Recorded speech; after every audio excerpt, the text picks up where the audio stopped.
من يهده الله فهو المهتد ومن يضلل فلن تجد له وليا مرشدا وأشهد أن لا إله إلا الله وحده لا شريك له وأشهد أن محمدا عبده ورسوله يا أيها الذين آمنوا اتقوا الله حق تقاته ولا تموتن إلا وأنتم مسلمون يا أيها الناس اتقوا ربكم الذي خلقكم من نفس واحدة وخلق منها زوجها وبث منهما رجالا كثيرا ونساء واتقوا الله الذي تساءلون به والأرحام إن الله كان عليكم رقيبا يا أيها الذين آمنوا اتقوا الله وقولوا قولا سديدا يصلح لكم أعمالكم ويغفر لكم ذنوبكم ومن يطع الله ورسوله فقد فاز فوزا عظيما فإن أصدق الحديث كتاب الله وخير الهدي هدي محمد صلى الله عليه وسلم وشر الأمور محدثاتها وكل محدثة بدعة وكل بدعة ضلالة وكل ضلالة في النار ثم ما بعد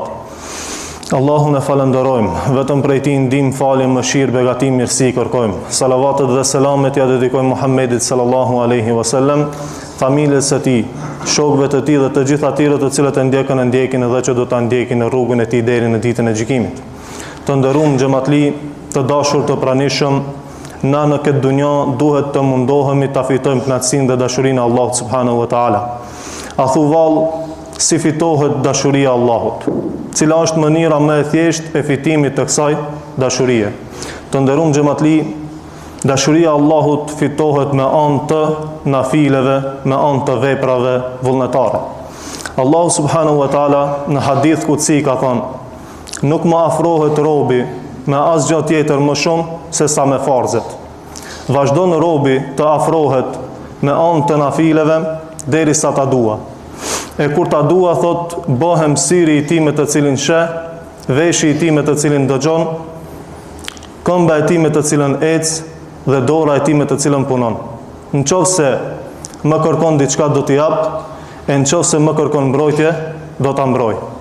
Ai njeri i cili i kryen farzet e Allahut dhe mundohet me bën nafile, vepra vullnetare, e fiton dashurinë e Allahut. Allahu këtë person e ruan, Allahu këtë person e mbron, i jep furnizim, i jep të mira, si në dunja, ashtu edhe në ahiret. Mirë po, xhamatit të nderuam, këtë person të cilin Allahu e do, e nderon edhe me diçka tjetër. Personin që Allahu e do, e nderon edhe me dashurinë e krijesave për të. Pejgamberi sallallahu alaihi wasallam ka thënë, kur Allahu e do një person, një njeri, e thërret Gjibrilin dhe i thot: ja Gjibril, ene uhibbu fulanan, o Gjibril, unë e du filan, duje edhe ti dhe urdhëroj edhe banorët e qiellit që ta duan këtë person. Pastaj kjo dashuri derdhet edhe në tokë, edhe njerëzit, besimtarët e duan njeriu të cilin Allahu e do.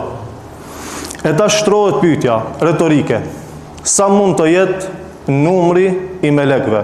Për arsye se personin të cilin Allahu e do Gjibrili, e dojnë melaiket, edhe e dojnë njerëzit, e dojnë besimtarët.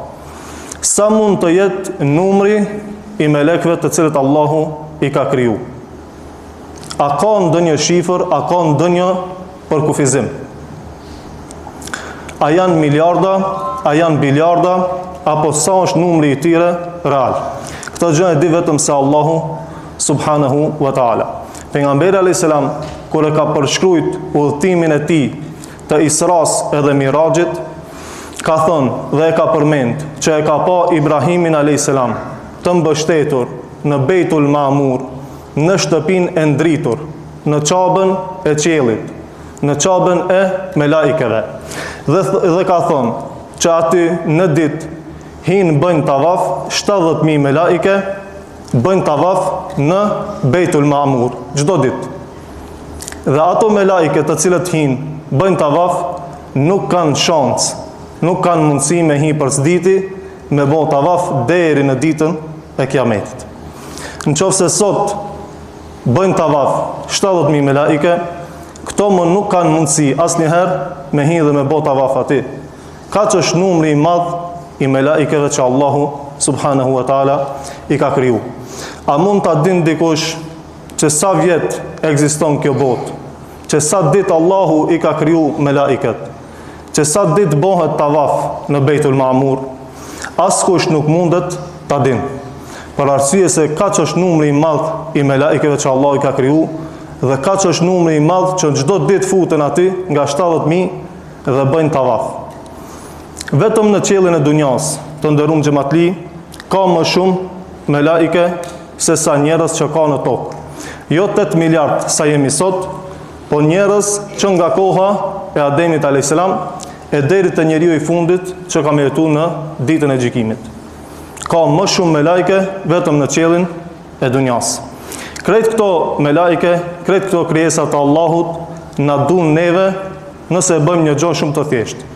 Nëse bëjmë nafile, nëse bëjmë vepra vullnetare, namaz vullnetar, agjërim vullnetar, sadaka, ndihmë ndaj të tjerëve e kështu me radhë. Allahu na mundsoft me fitu kënaqësinë e tij e me fitu dashurinë e tij, dhe Allahu qoftë razim me neve në dunja e në ahiret. Aqulu qawli hadha wa astaghfirullaha li wa lakum wa astaghfiruhu yaghfir lakum.